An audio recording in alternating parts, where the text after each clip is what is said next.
नमस्कार साथियों, स्वागत है आपका एग्ज़ाम ऑब्जेक्टिव पर। मैं हूं विकास और आप हैं मेरे साथ। आज झारखंड का भौगोलिक परिचय के बारे में जानने के लिए मोटा मोटी जान लीजिए कि आज से हमारा जियोग्राफी, झारखंड ऑफ जियोग्राफी यानी कि भूगोल स्टार्ट कर रहे हैं।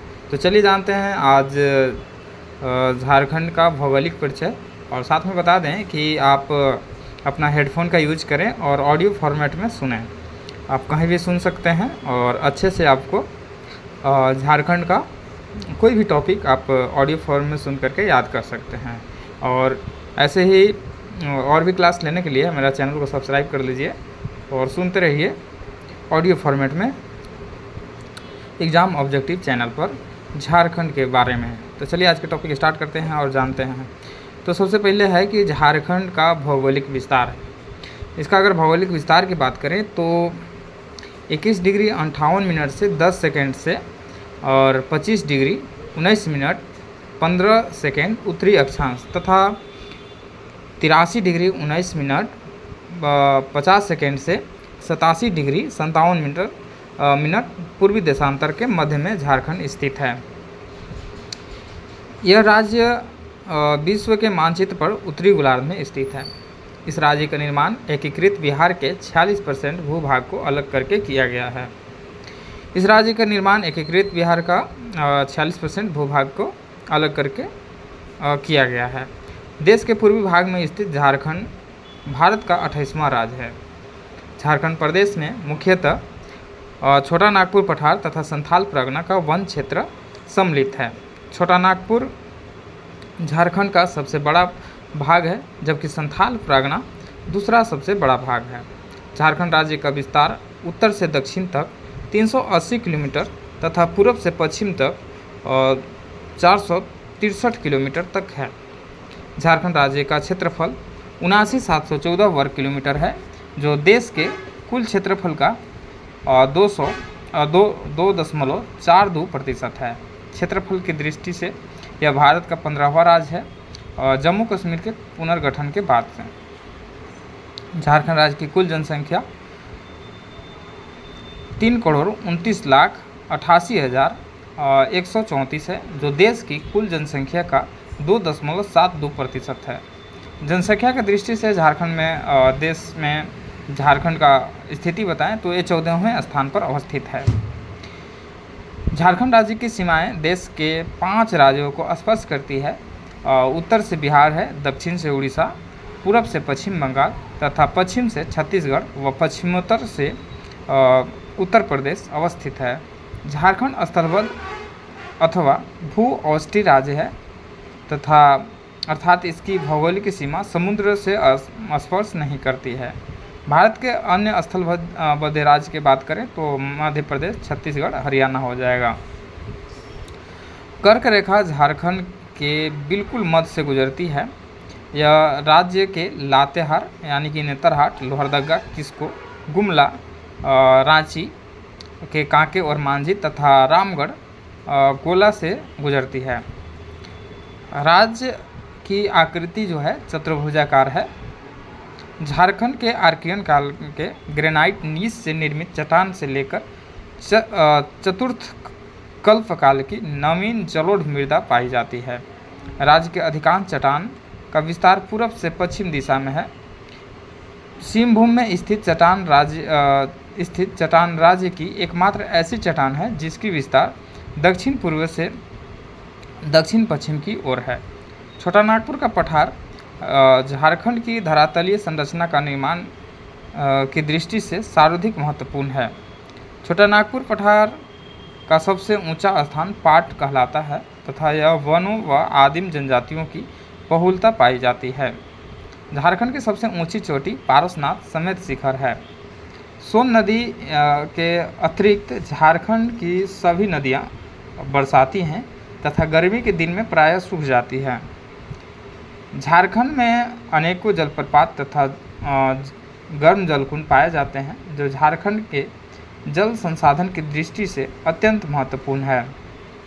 झारखंड राज्य की जलवायु उष्णकटिबंधीय मानसूनी प्रकार की है तथा इस राज्य में दक्षिण पश्चिम मानसून की दोनों शाखाओं द्वारा वर्षा होती है। वर्ष 2021 में पूर्वी सिंहभूम जिला में राज्य में सर्वाधिक वर्षा वाला जिला है।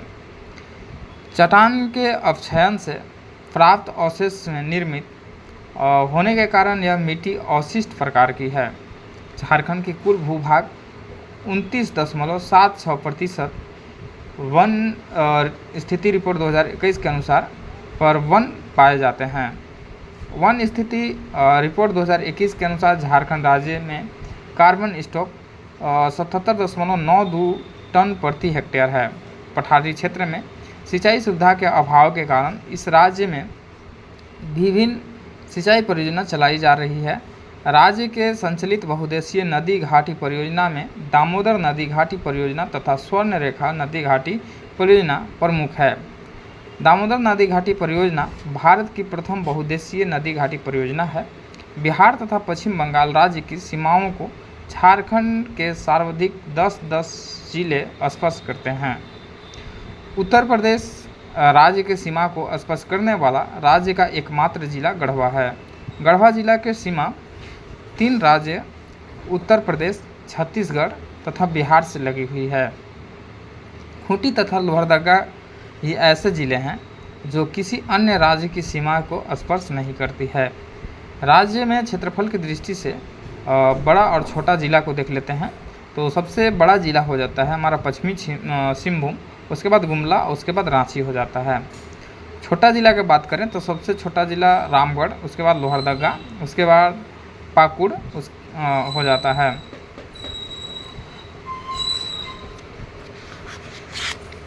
अब हम आते हैं झारखंड में भूगर्भिक संरचना के बारे में, यानी कि झारखंड में किस किस तरह का चट्टान वगैरह पाए जाते हैं, उसकी संरचना क्या है उसको देख लेते हैं। झारखंड की भूगर्भिक संरचना के बारे में बात करें तो इसको हम लोग 6 तरीके से बांटे हैं। एक आर्कियन चट्टान, एक विंध्यन क्रम की चट्टान, गोंडवाना क्रम की चट्टान, सिनोजोइक क्रम के चट्टान, राजमहल ट्रैप और नवीन जलोढ़ ट्रैप। इस तरह से हम लोग 6 भाग में बांटे हैं और 6 भाग में हम भिन्न भिन्न तरह से पढ़ेंगे। तो चलिए इसमें स्टार्ट करते हैं। पहला नंबर हमारा आर्कियन कालीन चट्टान होगा। इसको 2 भाग में बांटे हैं। पहला आर्कियन क्रम हो जाएगा और दूसरा धरवार क्रम। आर्कियन क्रम में हमें ग्रेनाइट नीस सिस्ट के बारे में पढ़ना है और धरवार क्रम में जिसमें प्रचुर मात्रा में लौह पाए जाते हैं उसके बारे में जानना है।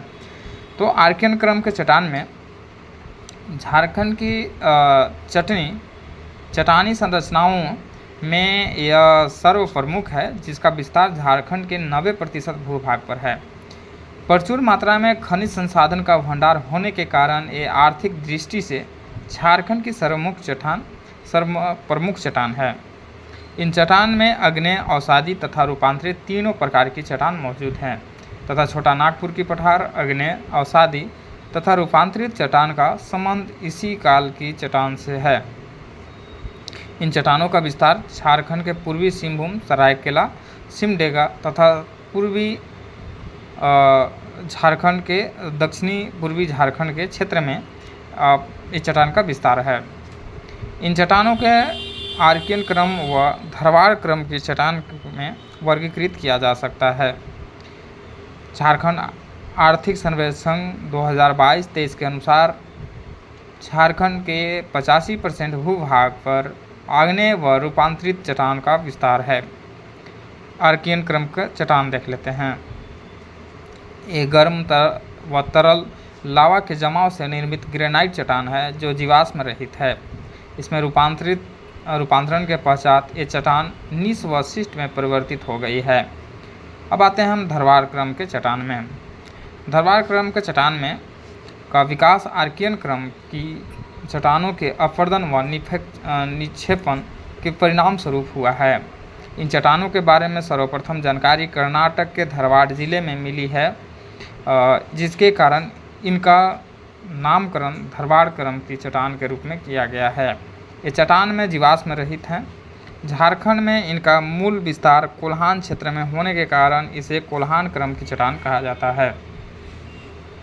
इस चट्टान में लौह अयस्क की प्रचुर मात्रा के कारण इसे लौह अयस्क की श्रृंखला और आयरन सीरीज कहा जाता है।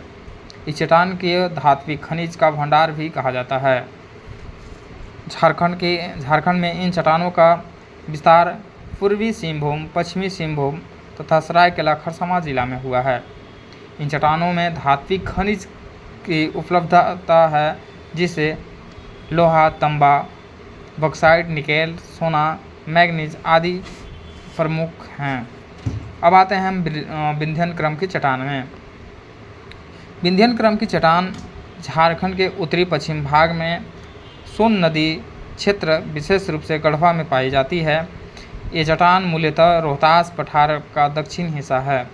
अवसादों के जमाव में निर्मित ये चट्टान बलुआ पत्थर एवं चूना पत्थर से युक्त क्षैतिज परतदार चट्टानें हैं। पारसनाथ की पहाड़ी का उत्थान भी इसी काल में हुआ है। अब आते हैं इसके बाद गोंडौना क्रम की चट्टान में। गोंडौना क्रम की चट्टानों का निर्माण दामोदर घाटी के तलछट से हुआ है। इन चट्टानों में प्रचुर मात्रा में कोयले की भंडार के साथ ही बलुआ पत्थर की परत भी पाई जाती है। झारखंड के प्रमुख कोयला निक्षेपण का निर्माण इसी चट्टान से हुआ है। आर्थिक दृष्टिकोण से ये चट्टान अत्यंत महत्वपूर्ण है। इन चट्टानों का विस्तार गिरिडीह, राजमहल की पहाड़ी तथा उत्तरी कोयल नदी की घाटी क्षेत्र में है। सिनोजोइक क्रम। इन काल में हिमालयन के उत्थान के दौरान इसका प्रभाव छोटा नागपुर पठार क्षेत्र पर भी पड़ा है। हिमालय के उत्थान व उसके प्रभाव को 3 भागों में वर्गीकृत किया जा सकता है, जिसका विवरण निम्न प्रकार है। पहला उत्थान। हिमालय के प्रथम उत्थान का संबंध मायोसीन काल से है। इस दौरान छोटा नागपुर पठारी क्षेत्र में भूगर्भिक हलचलों के परिणाम स्वरूप पाट क्षेत्र का उत्थान हुआ है। इस उत्थान के परिणाम स्वरूप पाट क्षेत्र रांची हजारीबाग पठार से लगभग 1000 फीट ऊपर उठ गया। दूसरा उत्थान। इस उत्थान का संबंध अंतिम पायोसीन काल से है। इस दौरान भी छोटा नागपुर पठार क्षेत्र में भूगर्भिक हलचल हुई। इस दौरान रांची हजारीबाग पठार का लगभग 1000 फीट उत्थान हुआ, जिसके परिणाम स्वरूप पाट क्षेत्र लगभग 200 फीट ऊपर उठ गया। तीसरा उत्थान। इस उत्थान का संबंध पायोसीन काल से है।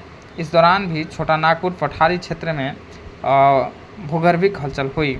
इस दौरान रांची हजारीबाग पठार का लगभग 2000 फीट उत्थान हुआ, जिसके परिणाम स्वरूप पाट क्षेत्र लगभग 3000 से 3600 फीट ऊपर उठ गया। उपरोक्त तीनों उत्थान के परिणाम स्वरूप इस क्षेत्र के भिन्न भिन्न नदी का उद्भव हुआ। कालांतर में इन नदियों के द्वारा किए गए अपर्दन के परिणाम स्वरूप इस क्षेत्र के धरातलीय स्वरूप की ऊंचाई में काम आई। इन अपर्दनों के पश्चात इस क्षेत्र की वर्तमान ऊंचाई इस प्रकार है। पाट क्षेत्र की ऊंचाई 900 से 1100 मीटर है। रांची पठार की 600 मीटर से कम है। निम्न छोटा नागपुर का पठार का 300 मीटर से भी अधिक है। अब आते हैं हम राजमहल ट्रैप तथा दक्कन का लावा की चट्टान। जुरासिक युग में लावा के बहाव से राजमहल ट्रैप का निर्माण हुआ, जबकि दरारों में लावा के प्रवाह से दक्कन लावा का निर्माण हुआ। इन चट्टानों का अपक्षयन के परिणाम स्वरूप लैटेराइट व बॉक्साइट का निर्माण हुआ। राजमहल ट्रैप का मूल विस्तार झारखंड के उत्तरी पूर्वी भाग में साहेबगंज के पूर्वोत्तर भाग व पाकुड़ के पूर्वी भाग में है। इसके अलावा यह झारखंड के पाट क्षेत्र पलामू, गढ़वा, गुमला तथा लोहरदगा में भी विस्तृत है। इसकी ऊंचाई 900 से 1100 मीटर तक है। नवीनतम जलोढ़ निक्षेप। नदियों के अपर्दन व जलोढ़ के निक्षेपण के परिणाम स्वरूप इनका निर्माण हुआ है, जो वर्तमान में भी जारी है। झारखंड के राजमहल के पूर्वी क्षेत्र में सोन नदी घाटी तथा स्वर्णरेखा नदी की निचली घाटी के क्षेत्र में नदियों के जलोढ़ के निक्षेपण से इस संरचना का निर्माण हुआ है। इनके द्वारा मैदानी क्षेत्र में निक्षेपण के परिणाम स्वरूप कई स्थान पर ग्रेनाइट के उच्च भूभाग का निर्माण हो गया है, जिसे मोनेडोनॉक कहते हैं। अब इसके बाद आते हैं हम झारखंड की धरातलीय स्वरूप के बारे में। तो अगला टॉपिक है हम लोग का झारखंड का धरातलीय स्वरूप, इसके बारे में हम लोग जानेंगे।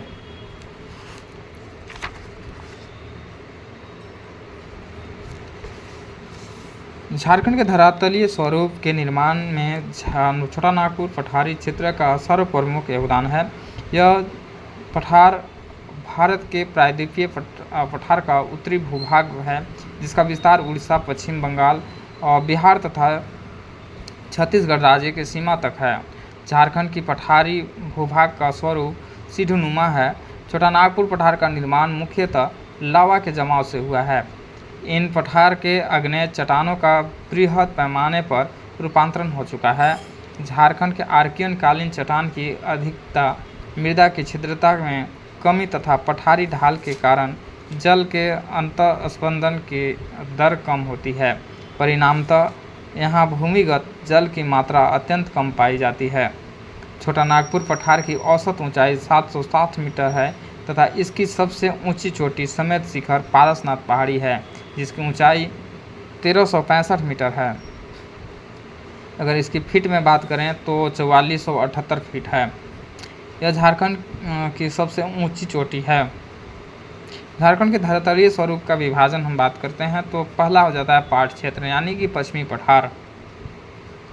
इस भाग का निर्माण योसीन काल में हुआ है। पाट का अर्थ समतल जमीन होता है। पारसनाथ के अतिरिक्त यह झारखंड का सबसे ऊंचा भाग है। इसका विस्तार रांची के उत्तरी पश्चिमी हिस्से से लेकर पलामू जिले के दक्षिण हिस्से तक है। पाट क्षेत्र की आकृति त्रिभुजाकार है। इसका शीर्ष दक्षिण में तथा आधार उत्तर में है। इस क्षेत्र का उत्तरी भाग टांड तथा निचला भाग दोन कहलाता है। पाट क्षेत्र की समुद्र तल से औसत ऊंचाई 900 मीटर लगभग 3000 फीट है। झारखंड के 3 सबसे ऊंचे पाट नेतरहाट 1180 मीटर तथा गणेशपुर पाट 1171 मीटर और जीरा पाट 1142 मीटर है।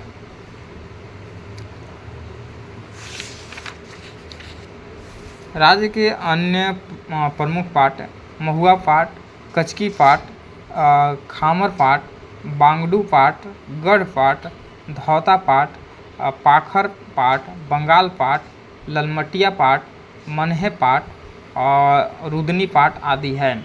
पाट क्षेत्र की प्रमुख पहाड़ियाँ सानू एवं सराव पहाड़ी है। पाट क्षेत्र के उत्तरी कोयल, शंख आदि नदियों का उद्गम स्थल भी है। तस्त्रीनुमा बैरवे का मैदान झारखंड के पाट क्षेत्र का हिस्सा है। रांची का पठार। रांची का पठार के बारे में बात करें तो रांची का पठार झारखंड का सबसे बड़ा पठारी भाग है। यह समुद्र तल से इसकी औसतन ऊंचाई 600 मीटर लगभग है। रांची पठार की आकृति चौकोरा है। इस पठारी क्षेत्र में निचले निकलने वाली नदी पठार के किनारे पर ढाल के कारण जलप्रपात का निर्माण करती है। इसमें प्रमुख जलप्रपात बूढ़ा घाघ, लोध घाघ, हुंड्रू, दसम, जोन, गौतम धारा आदि प्रमुख है। इसी पठारी क्षेत्र का ऊपरी हिस्सा टांड तथा निचला हिस्सा दोन कहलाता है। हजारीबाग का पठार। ऊपरी हजारीबाग का पठार पहला है और दूसरा निचली हजारीबाग का पठार। ऊपरी हजारीबाग का पठार, इसका विस्तार रांची पठार के समांतर हजारीबाग जिले में है। भूतकाल में यह रांची पठार के साथ जुड़ा हुआ था, लेकिन दामोदर नदी के कटाव के कारण यह रांची पठार का पृथक हो गया। इस पठार का समुद्र तल से औसत ऊंचाई 600 मीटर लगभग है। अगर फीट में बात करें तो 1970 फीट है। निचला हजारीबाग का पठार, यह हजारीबाग के जिले के उत्तरी भाग में विस्तृत झारखंड का न्यूनतम ऊंचाई वाला पठारी क्षेत्र है। छोटा नागपुर के बाहरी हिस्से में अवस्थित होने के कारण इसे बाह्य पठार भी कहा जाता है। यह क्षेत्र समुद्र तल से 450 मीटर लगभग 1476 फीट की ऊंचाई पर है और यह झारखंड के सबसे कम ऊंचाई वाला पाट क्षेत्र है। इस क्षेत्र में गिरिडीह के पठार पर बराकर नदी की घाटी के निकट पारसनाथ की पहाड़ी स्थित है, जिसकी ऊंचाई 1365 मीटर यानी कि 4478 फीट है। यह अत्यंत कठोर पाइरोक्सी ग्रेनाइट से निर्मित है। राजमहल की पहाड़ी एवं मैदानी क्षेत्र, यहाँ आसमान नदी घाटी एवं मैदानी क्षेत्र से मिलकर निर्मित हुआ है। यह पठारी क्षेत्र समुद्र तल से औसतन 150 से 300 मीटर ऊंचा है। इस क्षेत्र में स्थित राजमहल की पहाड़ी बिहार के दक्षिण पूर्वी भाग तक विस्तृत है। राजमहल पहाड़ी का विस्तार दुमका, देवघर, गोड्डा, पाकुड़ एवं साहेबगंज जिले तक है। राजमहल पहाड़ी क्षेत्र 2000 वर्ग किलोमीटर क्षेत्र तक विस्तृत है। इस क्षेत्र में नुकीली पहाड़ी का स्थानीय नाम टोंगरी तथा गुंबदनुमा पहाड़ी का डोंगरी है। चाईबासा का मैदान इस क्षेत्र का प्रमुख मैदानी क्षेत्र है, जो पश्चिमी सिंहभूम के पूर्वी मध्यवर्ती भाग में स्थित है। चाईबासा का मैदान उत्तर में दलमा की श्रेणी में, पूर्वी में ढालभूमि की श्रेणी में, दक्षिणी में कोल्हान पहाड़ी, पश्चिम में सरंडा वन तथा पश्चिमोत्तर में पुरहाट की पहाड़ी से घिरा है। इसके दक्षिण में अजय नदी घाटी मौजूद है। तो ये रहा हमारा झारखंड का धरातलीय स्वरूप, और साथ में इसके अगर अवस्थिति और पहाड़ी वगैरह के बारे में बात कर लेते हैं तो देख लेते हैं पहाड़ी वगैरह झारखंड में अवस्थित भिन्न पहाड़ी के घाटी के बारे में। जैसे मैं रांची में जो है पहाड़ी का नाम और उसके घाटी को देख लेते हैं। टैगोर पहाड़ी है, और यहाँ पे रांची में टैगोर हो गया पहाड़ी, हवरुआ पहाड़ी, रांची पहाड़ी, मार्शली पहाड़ी और बरौंदो पहाड़ी, जामटोली पहाड़ी। और अगर घाटी की बात करें तो तैमार घाटी, चुटुपुल घाटी, पतरातू घाटी, सिकदिरी घाटी, जोलबा घाटी, पिठौरिया घाटी, ये रांची में स्थित है। खूंटी जिला में देखते हैं, पहले पहाड़ी बता देते हैं तो डुम्बारी बुरू पहाड़ी, चतुरी पहाड़ी, टॉफ्ट बुरू पहाड़ी, और यहाँ पे घाटी जो है कोरबा घाटी, टेबो घाटी, चुकलू घाटी, सरबो घाटी है। गुमला जिला में देखते हैं, यहाँ पे है पहाड़ी जो है कोराम्बे है, कोराम्बे पहाड़ी, पालकोट पहाड़ी, रिसमुक पहाड़ी, टुप्पू पहाड़ी, बेंग पहाड़ी, ये गुमला जिला में है। और सिमडेगा में बताते हैं, सिमडेगा में पहाड़ी, हनुमान पहाड़ी, भैरवो बाबा पहाड़ी, दुर्गा पहाड़ी, और यहाँ पे एक घाटी है जिसे कोलेबीरा घाटी कहा जाता है। लोहरदगा के बताते हैं तो पझरी पहाड़ी, ताना पहाड़ी, और यहाँ पे घाटी है बाहर बारा घाटी, केरांग घाटी। हजारीबाग के बताते हैं कन्हरी पहाड़ी, सीतागढ़ पहाड़ी, जिलिंग पहाड़ी, लतवा पहाड़ी, चंदवारा पहाड़ी, और इसके जो घाटी है बरकट्टा घाटी, चरही घाटी, जवाहर घाटी और दनुआ घाटी है। रामगढ़ के बताएं तो माया टुंगरी पहाड़ी, चरण पहाड़ी है, और यहाँ पे घाटी जो है चट्टू पल्लू घाटी, कलकी घाटी, बगदा घाटी, चौपदारू घाटी, केजिया घाटी है। चतरा में बात कर रहे हैं तो यहाँ पे कोल्हुआ पहाड़ी हो जाता है, कैसलोरी पहाड़ी, लेम्बोया पहाड़ी, और यहाँ पे संघरी घाटी है। इसी तरह से कोडरमा में है, और कोडरमा में है डुम्बारी पहाड़ी, मकोरो पहाड़ी, नेहरू पहाड़ी, मंदरा पहाड़ी, चंचल पहाड़ी, और यहाँ पे जो घाटी है देवरा घाटी और कोडरमा घाटी है। धनबाद में पहाड़ी बताते हैं तो तेलिया पहाड़ी, कंटा पहाड़ी, हरी पहाड़ी, डंगी पहाड़ी है। गिरिडीह में देखिए जो प्रमुख है उसको हम आपको बता देते हैं। गिरिडीह में जो है पारसनाथ पहाड़ी, खैटिया पहाड़ी, नचनिया पहाड़ी, सोन पहाड़ी, देवी पहाड़ी है, और यहाँ पे भेलवा घाटी है और भीखा घाटी है। और साहेबगंज के बताते हैं तो सिंगरसी पहाड़ी, मोती पहाड़ी, और यहाँ पे बरहेट घाटी है और जिलबेरिया घाटी है। पूर्वी सिंहभूम बताते हैं तो फूल डूंगरी पहाड़ी हो गया, दलमा पहाड़ी, सिकंदेश्वर पहाड़ी, और सिकंदेश्वर पहाड़ी हो गया, हाथीबेड़ा पहाड़ी और जिलीगुड़ी पहाड़ी, और एक और हो जाता है आपका इसका घाटी कोलवी घाटी हो जाता है। इसकी महत्वपूर्ण तथ्य देख लेते हैं तो यहाँ पे हो जाता है भागबिला घाटी पश्चिमी सिंहभूम में रांची के पतरातू घाटी के समान दिखाई पड़ती है। कोल्हुआ पहाड़ी जो है ये चतरा की सबसे ऊंची चोटी का नाम का आकाश लोचन है। पारसनाथ पहाड़ी भारत की 271वां सर्वाधिक ऊंचाई वाली पहाड़ी है।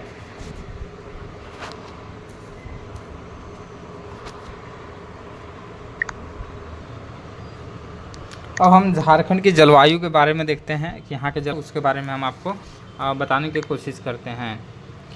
तो झारखंड एक उष्णकटिबंधीय प्रदेश है तथा यहाँ मानसूनी हवाओं का प्रभाव रहता है, जिसके फलस्वरूप झारखंड के उष्णकटिबंधीय मानसूनी प्रकार के जलवायु का विकास हुआ है। यहाँ ग्रीष्म ऋतु, शीत ऋतु तथा वर्षा ऋतु के मौसम में पर्याप्त अंतर पाया जाता है। झारखंड का औसत तापमान 25 डिग्री सेल्सियस है। झारखंड की जलवायु को प्रभावित करने वाले कारक यहाँ पे कौन कौन से उसको बताते हैं आपको। तो सबसे पहला जो है अक्षांशीय स्थिति है। अक्षांशीय स्थिति की बात करें तो कर्क रेखा झारखंड के बीच से गुजरती है, अतः यहाँ की जलवायु उष्णकटिबंधीय है। अधिक ऊंचाई वाले पठारी क्षेत्र में यहाँ उष्णकटिबंधीय जलवायु का प्रभाव देखा जाता है। दूसरा जो है समुद्र से निकटता। झारखंड का दक्षिणी पूर्वी भाग समुद्र से निकट है। इसके कारण धनबाद व सिंहभूम में आर्द्रता की मात्रा अधिक पाई जाती है। तीसरा जो है यहाँ के जलवायु को प्रभावित करता है ऊंचा वक्ष। झारखंड की पाट क्षेत्र के से उत्तर पूर्व व दक्षिणी भाग में ढाल है। बंगाल की खाड़ी दक्षिणी पूर्वी भाग से चलने वाली नम वायु उत्तर पश्चिम की ओर भारत के सोपानी सतहों से शहरें ऊपर उठी है, जिससे वर्षा की मात्रा में वृद्धि होती है। परंतु उत्तर पश्चिम भाग पलामू क्षेत्र की नीच भूमि वष्टी छाया प्रदेश में पड़ती है, जिससे यहाँ क्षेत्र सूखा प्रभावित रहता है। चौथा है पवन प्रवाह पट्टी। जून से अक्टूबर के बीच दक्षिणी पश्चिमी मानसून की बंगाल की खाड़ी की शाखा की हवाएं दक्षिण पूर्व से उत्तर पश्चिम की ओर प्रवाहित होती है। इस समय अरब सागर की शाखा की हवाएं झारखंड के पश्चिम भाग में वर्षा कराती है। पांचवा जो है वनस्पति आवरण। झारखंड के सघन वन वाष्पोत्सर्जन के द्वारा आसपास नम वातावरण को जन्म देते हैं, जिसके परिणाम स्वरूप ग्रीष्म ऋतु में यहाँ हल्की स्थिर वर्षा का प्रभाव रहता है। इसके बाद देखते हैं झारखंड की कृषि जलवायु प्रदेश। झारखंड राज्य भारत के कृषि जलवायु प्रदेश 7 के अंतर्गत आता है, जिसे पूर्वी पठार एवं पहाड़ी क्षेत्र के नाम से जाना जाता है। राष्ट्रीय आपदा प्रबंधन संस्थान NIDM की रिपोर्ट के अनुसार झारखंड राज्य के 3 कृषि जलवायु प्रदेश में वर्गीकृत किया गया है। और 3 जलवायु प्रदेश कौन कौन से हैं? तो एक है मध्य व उत्तरी पूर्वी पठार, दूसरा है पश्चिमी पठार और तीसरा है दक्षिणी पूर्वी पठार। तो पहला जो है मध्य व उत्तरी पूर्वी पठार में, तो ये हो जाता है हमारा कौन कौन से ज़िला आता है। तो इसमें आता है चतरा, कोडरमा, हजारीबाग, रामगढ़, बोकारो, धनबाद, रांची, देवघर, दुमका, पाकुड़, गोड्डा, जामताड़ा और साहिबगंज और गिरिडीह आता है। ये मध्य व उत्तरी पूर्वी पठार में इसकी जो विशेषता है, तो यहाँ पे होता है कि वर्षा का असमान वितरण और औसत वर्षा यहाँ पे होता है 140 से 152 सेंटीमीटर। मानसून का देर से आना तथा जल्दी जाना है और मृदा की निम्न जलाधारण क्षमता है। यहाँ पे जो मृदा जो पाई जाती है मोटी बलुई पाई जाती है। काली मृदा, घर्षित मृदा तथा जलोढ़ मृदा भी कुछ पाए जाते हैं। यहाँ पे जो मुख्य फसल है धान, गेहूँ, मक्का, मोटा अनाज है। सिंचाई की जो व्यवस्था है यहाँ से नदी द्वारा सिंचाई की व्यवस्था यहाँ की जाती है। दूसरा जो है पश्चिमी पठार। यहाँ जो जिला जो है गढ़वा, पलामू, लातेहार, गुमला, लोहरदगा, सिमडेगा यह है। इसकी जो विशेषता है झारखंड के सबसे ऊंचाई पर अवस्थित कृषि जलवायु क्षेत्र है। वर्षा का असमान वितरण है। कुछ क्षेत्र में सूखा प्रभावित यहाँ पे पड़ता है। पाट क्षेत्र में अन्य क्षेत्र की अपेक्षा अधिक वर्षा होती है। तापमान की अधिकता, परंतु नेतरहाट की न्यूनतम तापमान यहाँ पे है। लेटेराइट मृदा तथा लाल मृदा भी यहाँ पे मौजूद है और मृदा की अम्लीयता अधिक है। मृदा की निम्न जलाधारण क्षमता, मृदा की उर्वरता क्षमता कम है। प्रमुख फसल यहाँ पे धान, मक्का, गेहूँ, दलहन, तिलहन है। दक्षिणी पूर्वी पठार। दक्षिणी पूर्वी पठार में जिला जो आता है पूर्वी सिंहभूम, पश्चिमी सिंहभूम, सरायकेला, खरसावां आता है। यहाँ का जो विशेषता है पूर्वी भाग में अधिक वर्षा, औसत यहाँ पे होता है 142 से 135 सेंटीमीटर तक होता है। मृदा की निम्न जलाधारण क्षमता यहाँ पे है। मृदा की निम्न उत्पादकता है। वन की प्रचुरता वाला क्षेत्र है।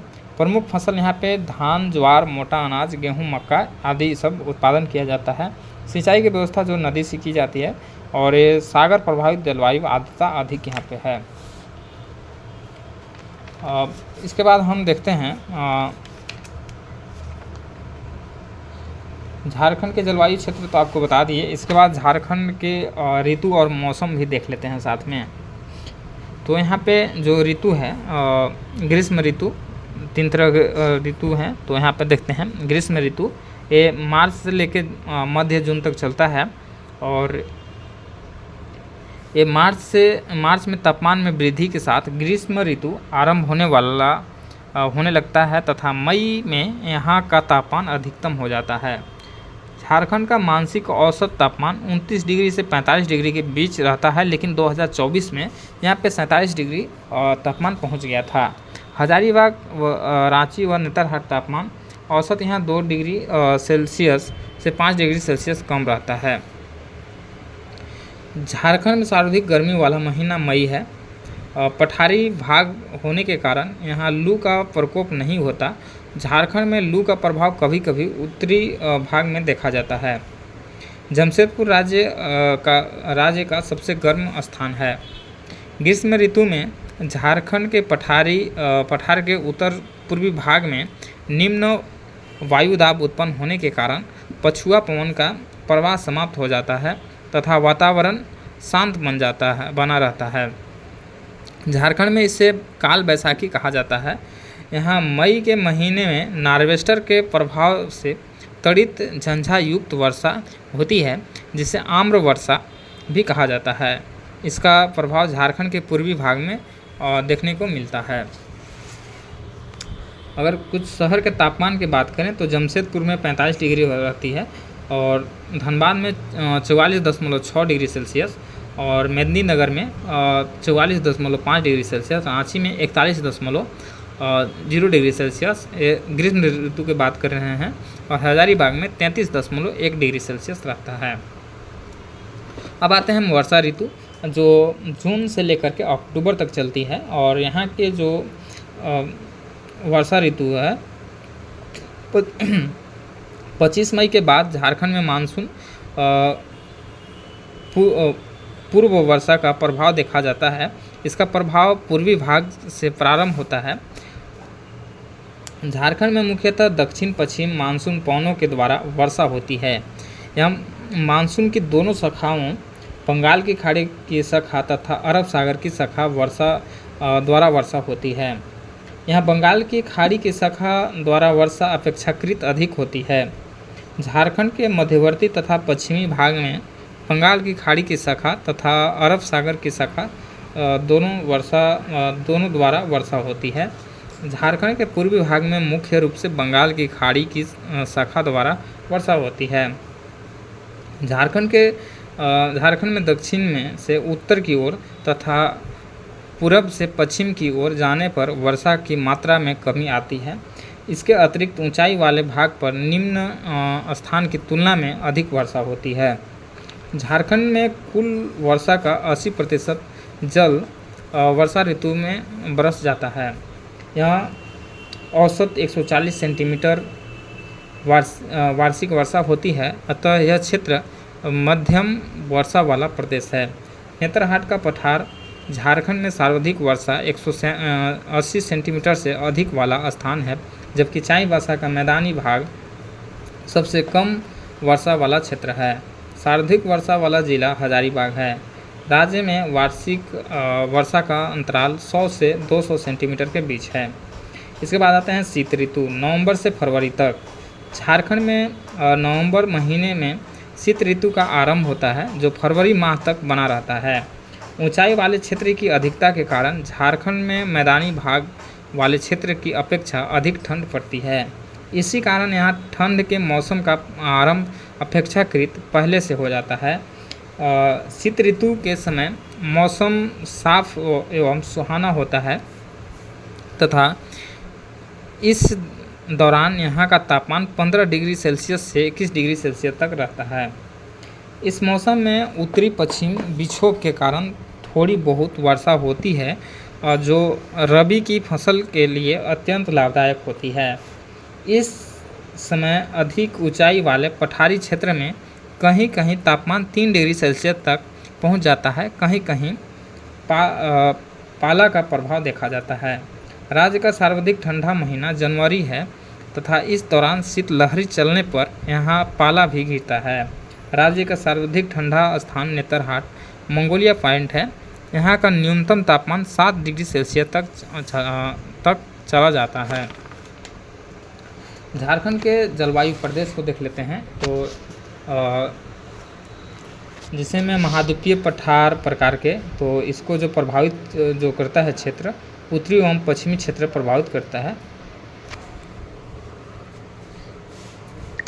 इसका जो विस्तार है पलामू, गढ़वा, चतरा, तो इसका जो विस्तार है पलामू, गढ़वा, चतरा, हजारीबाग व गिरिडीह का मध्यवर्ती भाग तथा संथाल परगना और पश्चिमी भाग देवघर, उत्तरी दुमका, गोड्डा, ये सब है। यहाँ पे महाद्वीपीय प्रकार के जो जलवायु है, यहाँ पे औसत वार्षिक वर्षा 114 सेंटीमीटर से लेकर के 127 सेंटीमीटर तक होती है। इसकी जो विशेषता है, प्रमुख विशेषता ठंडे के मौसम में अत्यधिक ठंडा तथा गर्मी के मौसम में अत्यधिक गर्म होता है। उसके बाद उप महाद्वीपीय प्रकार का हो जाता है जलवायु प्रदेश, तो ये मध्यवर्ती क्षेत्र में पाया जाता मतलब है। और उसके बाद है डेल्टा प्रकार का, ये पूर्वी संथाल परगना क्षेत्र में, और यहाँ पे हो जाता है साहिबगंज और पाकुड़ हो जाता है। फिर अगला है सागर प्रभावित क्षेत्र, तो ये पूर्वी सिंहभूम क्षेत्र में हो जाता है। और आर्द्र वर्षा प्रकार का ये पश्चिमी सिंहभूम का क्षेत्र हो जाता है।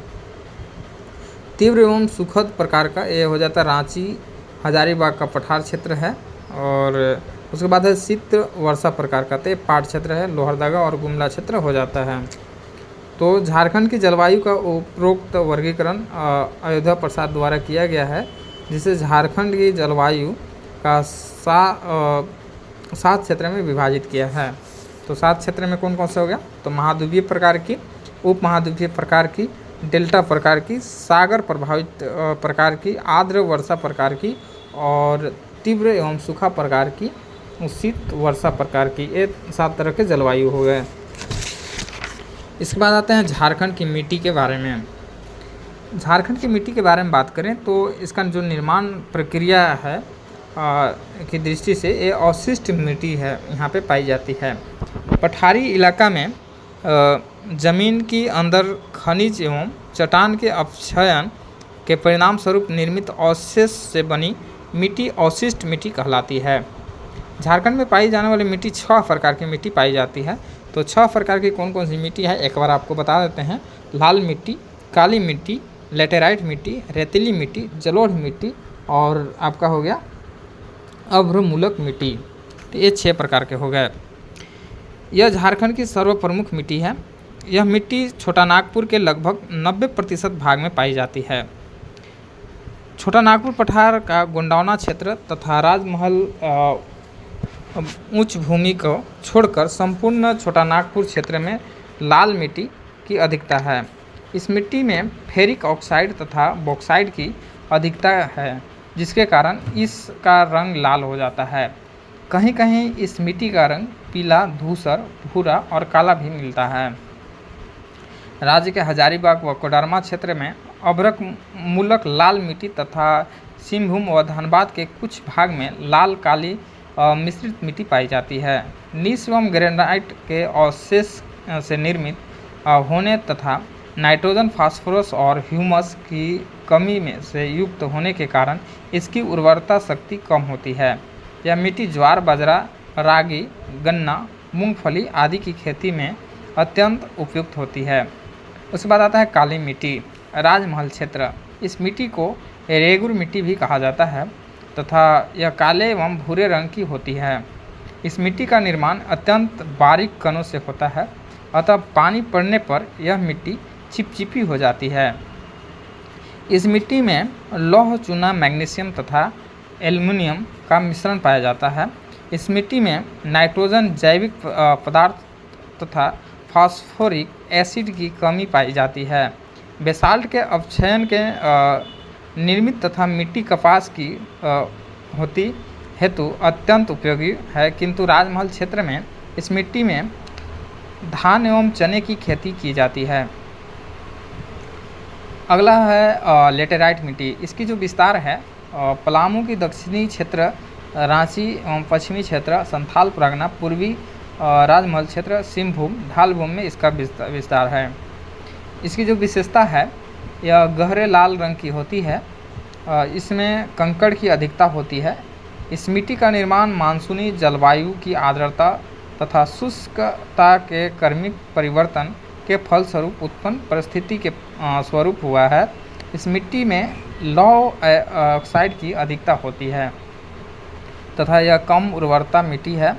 सिंचाई संसाधन की सहायता से इसमें मुख्यतः चावल तथा मोटे अनाज की कृषि की जाती है। अगला जो है रेतीली मिट्टी, पूर्वी हजारीबाग व धनबाद। इस मिट्टी में लाल तथा पीले रंग का मिश्रण पाया जाता है। इस मिट्टी में मोटे अनाज की कृषि की जाती है। दामोदर घाटी क्षेत्र में मूलतः फुसफुस बलुई मिट्टी पाई जाती है। अगला जो है जलोढ़ मिट्टी, ये संथाल परगना क्षेत्र में पाई जाती है। यह झारखंड में पाई जाने वाली न्यूनतम मिट्टी है जिसे मृदा परिच्छेदिका का विकास नहीं हुआ है। राज्य में भांगर, पुराना जलोढ़ तथा खादर, नवीन जलोढ़ दोनों प्रकार की जलोढ़ मृदा पाई जाती है। राज्य में साहेबगंज के उत्तरी तथा उत्तरी पश्चिमी भाग में भांगड़ तथा पूर्वी भाग में पाकुड़ जिले में इस क्षेत्र का खादर मिट्टी पाई जाती है। इस मिट्टी में चूना एवं पोटास की अधिकता जबकि नाइट्रोजन एवं ह्यूमस की कमी पाई जाती है। धान एवं गेहूं के लिए अत्यंत उपयुक्त मिट्टी है। अवरक मूलक मिट्टी, ये अवरक मूलक मिट्टी कोदरमा, मांडू, झुमरी तलैया एवं बड़का गांव में ये पाया जाता है। इसकी जो विशेषता है अवरक के खानों के समीप यह मिट्टी पाई जाती है।